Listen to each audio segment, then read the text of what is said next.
everybody have a good lunch? Very good. State ready for your next witness. Yes, Your Honor. The state calls Officer Kia Jimenez.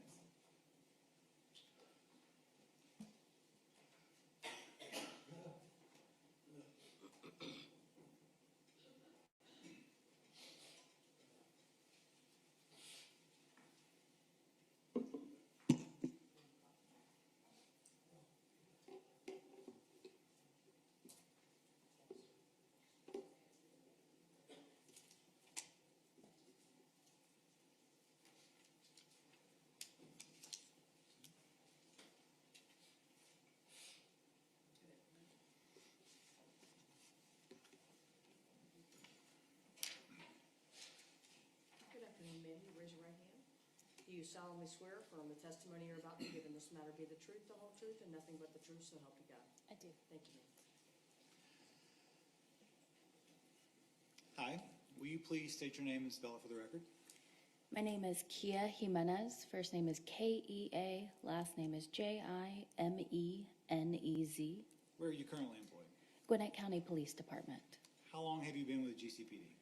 I have been with the department for 12 years, 13 years actually. Okay. What is your current position there?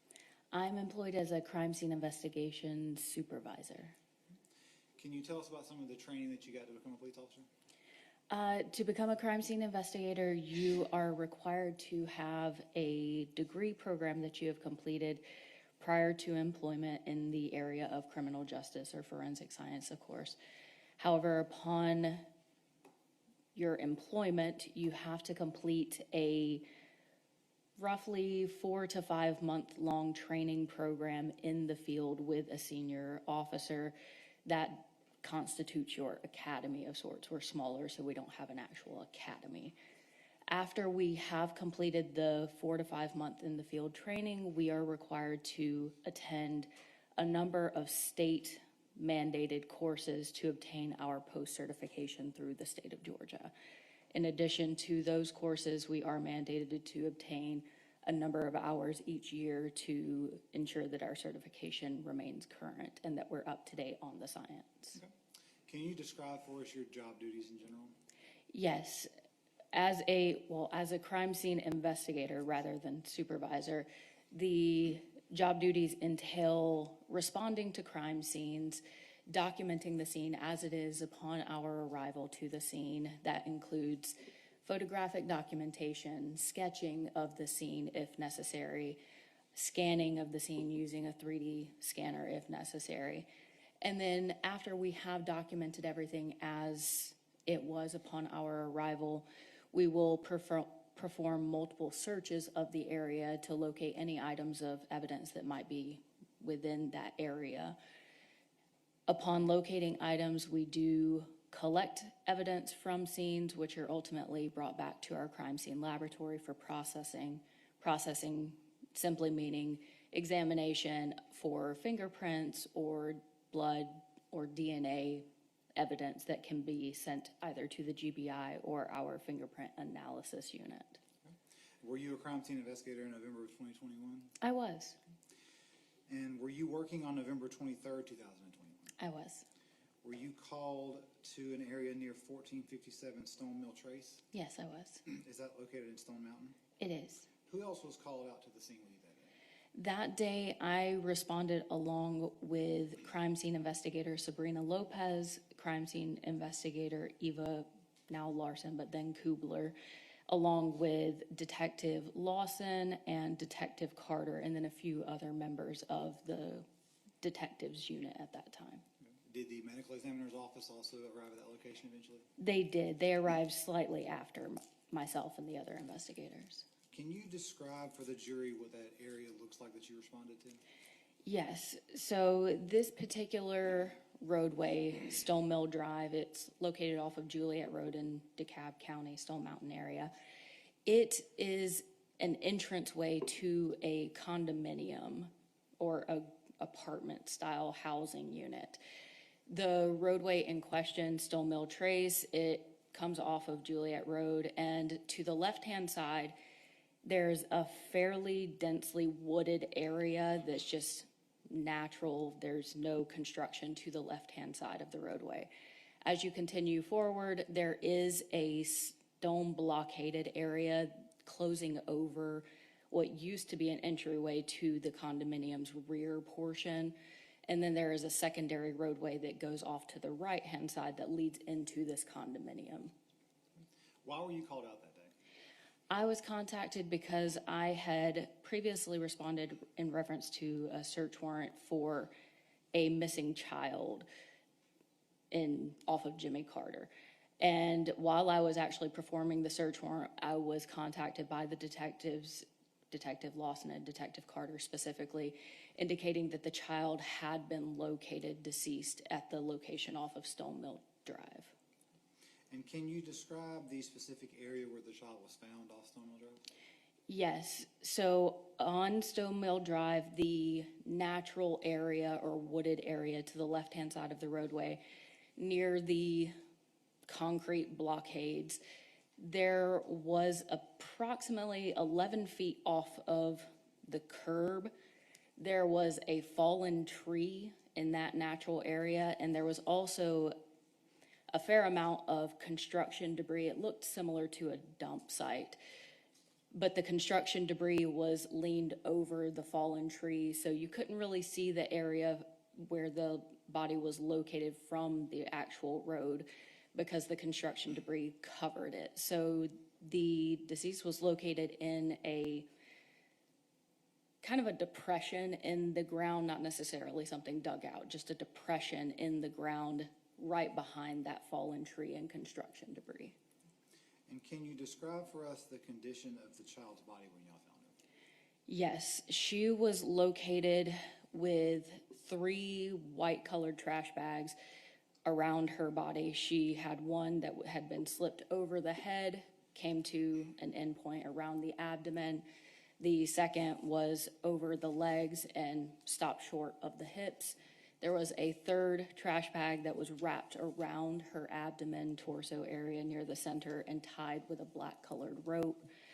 You could still see her body through some of the trash bags. She wasn't fully covered. She did have lacerations on her arms. Her left eye, her left eye was missing from the skull itself, and she did have fairly significant skin slippage, which is where the skin begins to separate from the muscle and tissue underneath. I'm going to show you what has been marked as State's Exhibits 128 through 142. These have already been shown to defense counsel. Of course. I'm sorry, and you said S-128 and? Through 142. You could thumb through those and you have some questions.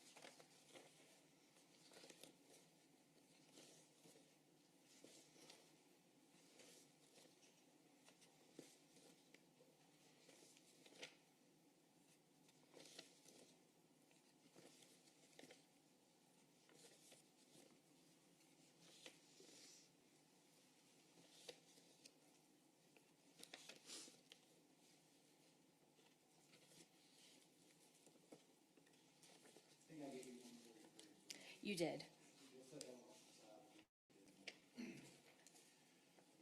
Do you recognize those? I do. In general, what are they?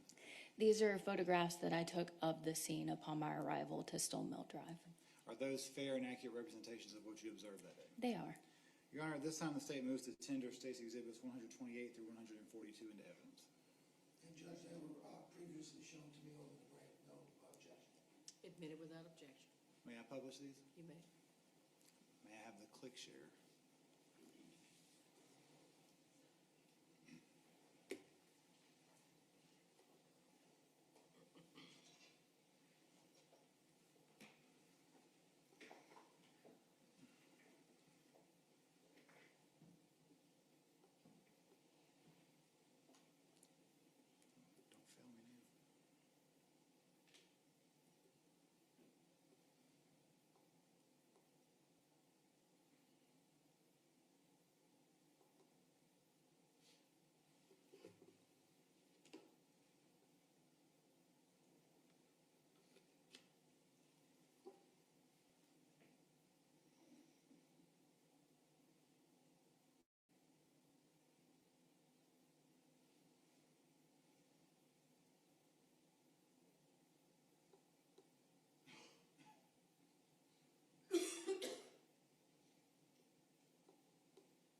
thought about it and then changed his mind.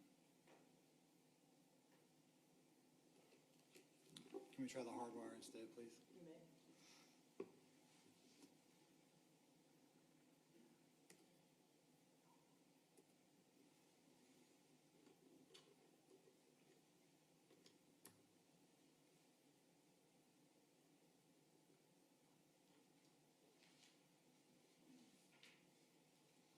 Okay.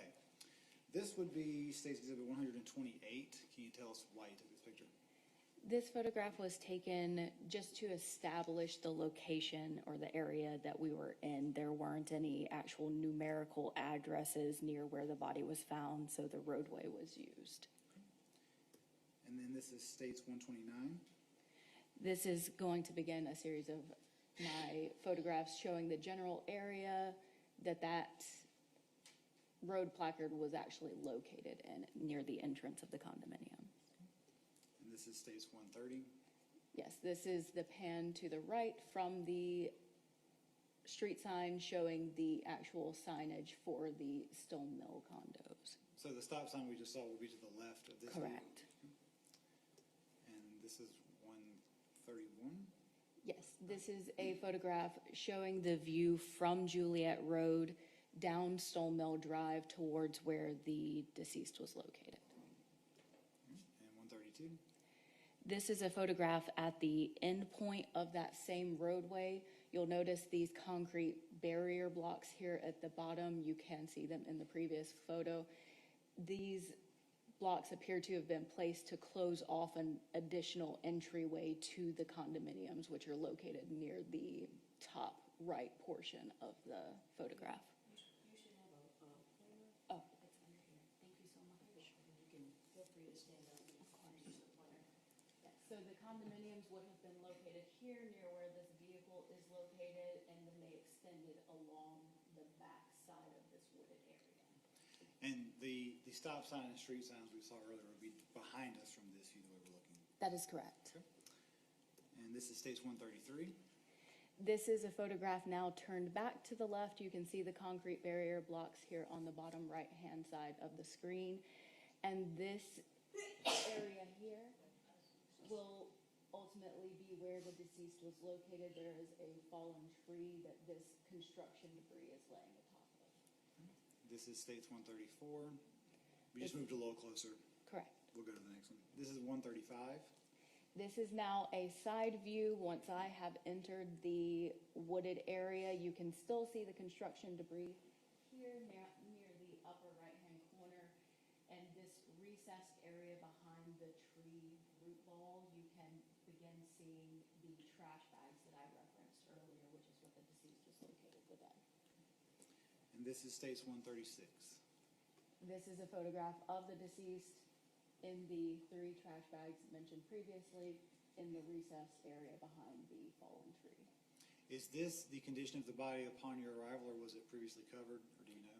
This was the condition upon my arrival. I do not know that anything was done prior to my arrival. Okay, so you're not sure if it was covered previously or not? From what I was told, this was a fair and accurate representation of what the detectives located. That's fine. This is 137. This is a photograph just showing the additional trash bag that was located around the center of the deceased body. State's 138. This is a photograph of the head area. It looks like the bag is ripped. Is that fair to say? Yes, that is true. Is there any indication of how that happened? Do you know? You may not. I'm just asking. From experience, it looks consistent with animal activity. Okay. This is State's 139. This is a photograph of the deceased face showing the missing eye and the open area. This would be 140, I believe. Right? Yes, 140. This photograph is after the medical examiner had arrived to the scene. The body was removed from the recessed area and placed on the medical examiner's body bag. And this is to show the backside condition of the body. What's the blue thing under the white plastic? That is the body bag That's the itself. bag, okay. And then states 141. This is a photograph of the front of the body showing the previously mentioned lacerations and skin slippage here on the left hip. And then finally states 142. Is this just further down towards the feet? Yes, this is just showing the knotted trash bag on the legs. Thank you. Now, earlier you said that part of what you do in your processing a scene is taking measurements. Is that right? Correct. Did you take some measurements at this scene? I did. Was a map made from those measurements? It was. You have it there with you, because I brought it too soon, State's Exhibit 143, which is also shown to defense counsel. Do you recognize that? I do. What is it? This is a crime scene sketch that was completed under my supervision by crime scene investigator Sabrina Lopez of the scene, showing the relative location of the deceased to the area surrounding. And is that a fair and accurate representation of the map that was made? It is. Your Honor, at this time the state moves to tender State's Exhibit 143 into evidence. And I've previously seen that, Judge, so no objection. Admitted without objection. May I publish the map for the jury? You may.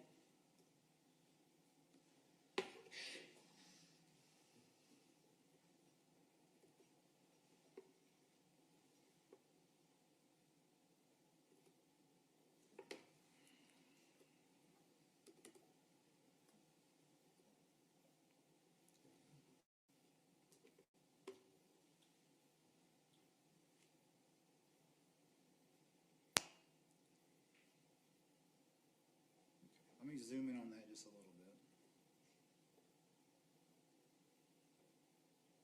Okay, if you will, please walk the jury through what all we're seeing here, the measurements and what they mean. So when we complete a crime scene sketch, our ultimate goal is, yes, to show the relationship of any evidence that was located to the surrounding area, but it's also to place those items in a way that, if need be, we can return to the scene and recreate the positioning of items that were located within that scene. In this particular instance, the items of evidence that were located were, of course, the deceased's body, the trash bags that were located around, and that was all that we had actually located at this area. So when we completed the sketch, the area is depicted. You have Stone Mill Drive running from Juliet Road down towards these concrete barrier blocks. You have the secondary entrance that hasn't been closed off to the condominiums over here, which is Stone Mill Trace.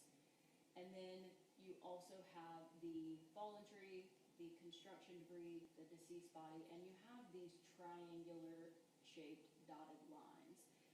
These lines are representative of the measurements that we took so that we could recreate the scene if we needed to. We have a point X and a point Y, the X being off of one of these concrete barrier blocks, the Y being a no trespassing sign that was located off of Stone Mill Drive. And measurements were taken to various points on the deceased body from each of those reference points. And you will see that displayed in this chart over here to the right. So in this instance, the body, which represents the center mass of the deceased, was approximately 23 feet, 10 and a half inches from this point on the first concrete barrier block, and that is represented here. And in the blue line, they're also color coordinated.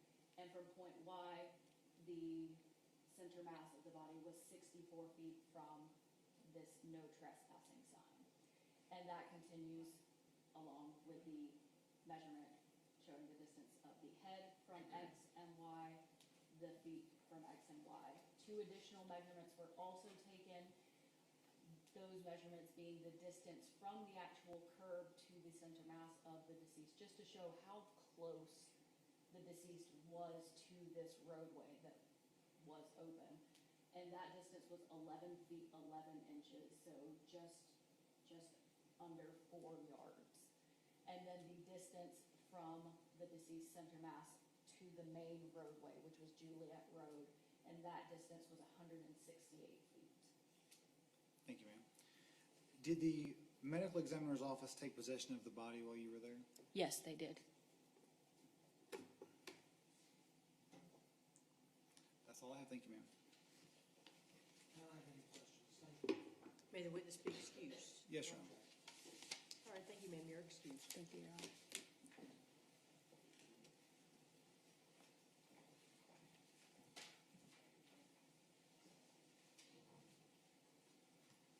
The state calls Investigator Wilbank.